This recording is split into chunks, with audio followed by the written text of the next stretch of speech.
L'amidon que vous mettez sur votre chemise doit être un peu plus léger que l'amidon que vous mettez sur votre bazin. L'amidon que vous mettez sur votre bazin doit être un peu plus lourd que l'amidon que vous mettez sur votre chemise.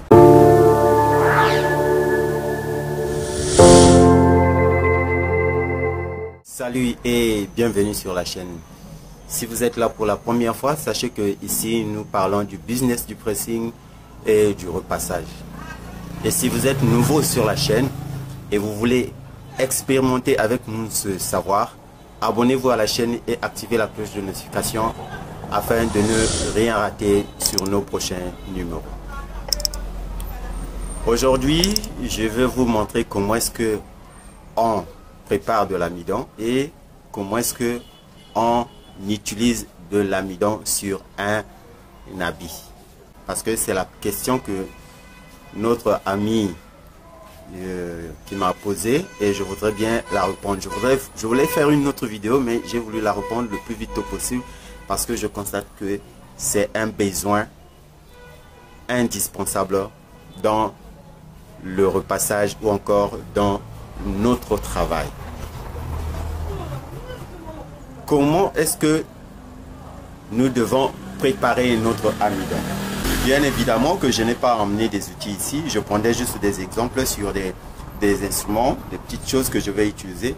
Ça serait juste des images pour vous montrer comment est-ce que vous pouvez utiliser, vous pouvez préparer d'abord et utiliser l'amidon sur les habits. D'abord, imaginons que cette petite chose, c'est le réchaud.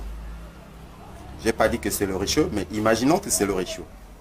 Donc vous avez votre réchaud et ceci est votre marmite.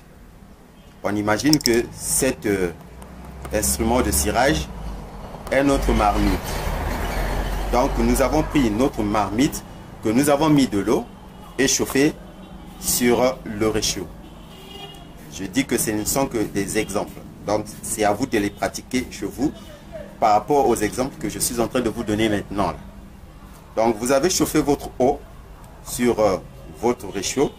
Vous avez la marmite qui est sur le feu et vous avez chauffé votre eau.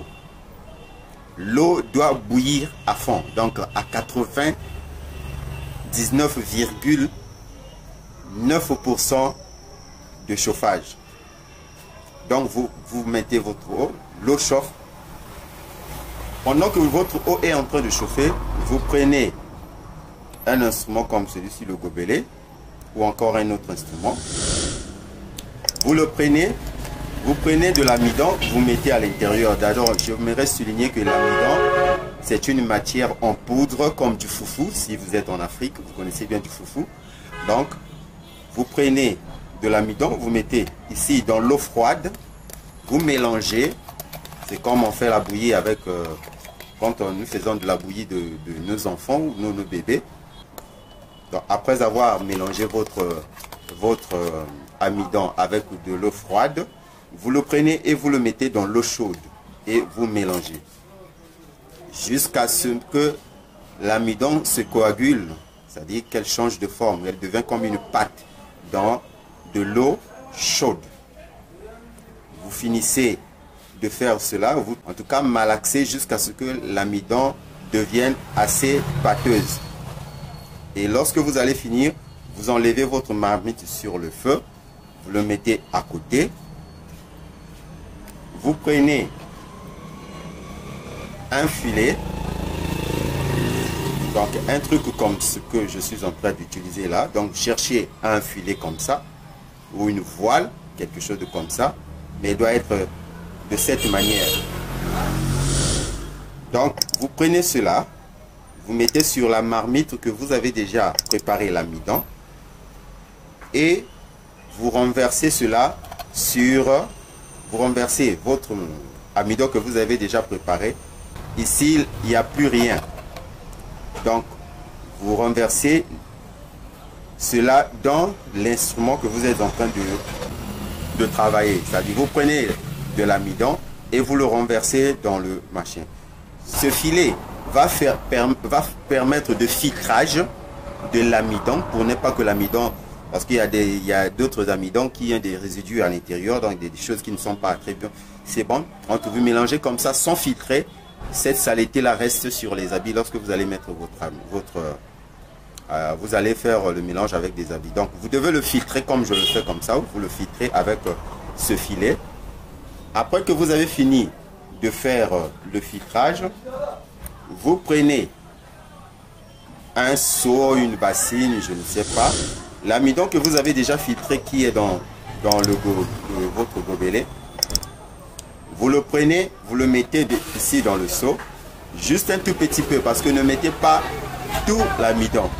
Je vais souligner par là que chaque habit ou encore chaque tissu ne doit pas contenir le même dosage d'amidon que vous mettez sur ce tissu-là.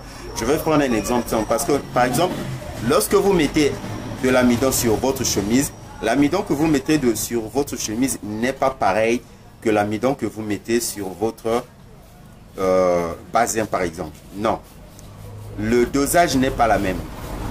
L'amidon que vous mettrez, parce que c'est une question qui est posée par ma très chère, donc je voudrais dire que l'amidon que vous mettez sur votre chemise n'est pas le même dosage que vous mettez sur un basin, pas du tout, c'est pas la même chose. Donc l'amidon que vous mettez sur votre chemise doit être un peu plus léger que l'amidon que vous mettez sur votre basin. L'amidon que vous mettez sur votre basin doit être un peu plus lourd que l'amidon que vous mettez sur votre chemise. Donc lorsque vous faites votre mélange, après avoir mis votre amidon dans le récipient, vous devez mettre un tout petit peu d'eau. Vous mélangez encore un peu avec de l'eau pour que ça soit de l'amidon que vous mettez sur votre chemise. Sur les chemises, on ne met pas de l'amidon assez dur parce que la chemise se porte. Il y a de ceux qui portent les chemises dans leur au-dessous de leur veste, donc l'amidon ne doit pas être assez dur pour ne pas gêner la personne qui a porté sa chemise avec sa veste. Non, on met un légèrement juste pour donner la forme à la chemise. Maintenant sur un basin, vous mettez de l'amidon dans votre récipient, vous mélangez, vous mettez, pour que cet amidon soit un peu plus la quantité doit être un peu plus par rapport à ce que vous mettez sur votre chemise, et vous mélangez cela aussi. Et quand vous prenez votre je prends un exemple comme cet habit, supposons que c'est un basin, donc vous prenez le basin et vous mettez dans le seau.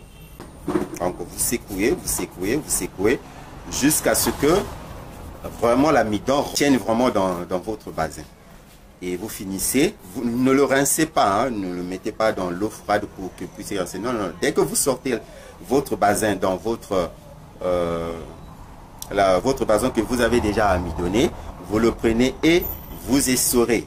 Mais l'essorage est aussi différent que ce que je vous ai toujours montré ici. Vous devez essorer un peu légèrement pour que vraiment l'amidon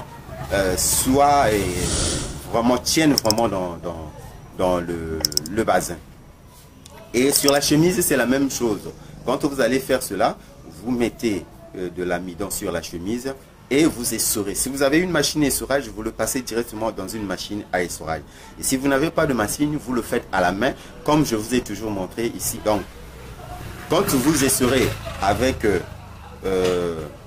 vos mains, surtout lorsque vous êtes en train de faire votre amidon, vous essorez un peu légèrement, pas trop serré comme je vous ai toujours montré lorsque vous essorez vos habits.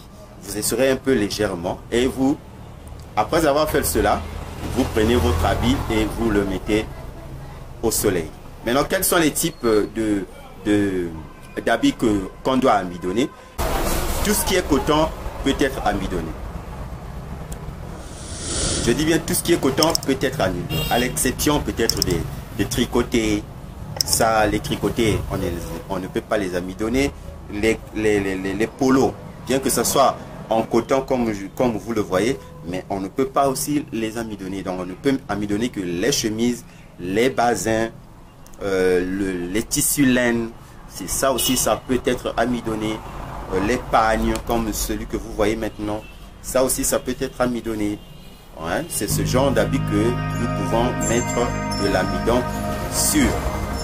Mais les super 100, les gabardines, le soie, tous ces genres de tissus-là, cela ne peut pas être amidonné.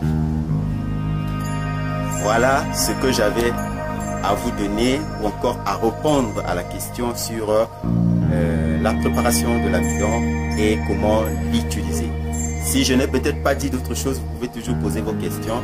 En ce moment-là, j'y répondrai pour que toute la communauté puisse bénéficier de cette expérience.